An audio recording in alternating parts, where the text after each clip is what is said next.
সত্যি কথা হলো, সত্য কথা হলো, আপনি যাকে ভালোবাসেন, আপনি যাকে ইচ্ছা করেন তাকে হেদায়েত প্রাপ্ত করতে পারবেন না, কারণ হেদায়েত প্রাপ্তর মালিক হইলাম আমি আল্লাহ। সুতরাং আমি কাকে হেদায়েত প্রাপ্ত করব, কে হেদায়েত প্রাপ্ত হবে, এই সম্পর্কে একমাত্র আমি আল্লাহ জানি। সুবহানাল্লাহ।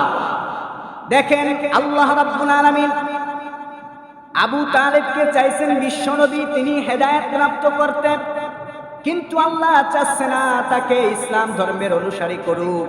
এই জন্য হেদায়েতের চাবিকাঠি রেখে দিয়েছেন কার কাছে? আল্লাহর কাছে। একজন মানুষ চাইলে মুসলমান হতে পারবে না, আর একজন মানুষ চাইলে ইসলাম গ্রহণ করতে পারবে না, ঠিক কিনা? হেদায়েতের মালিক কে? আল্লাহ।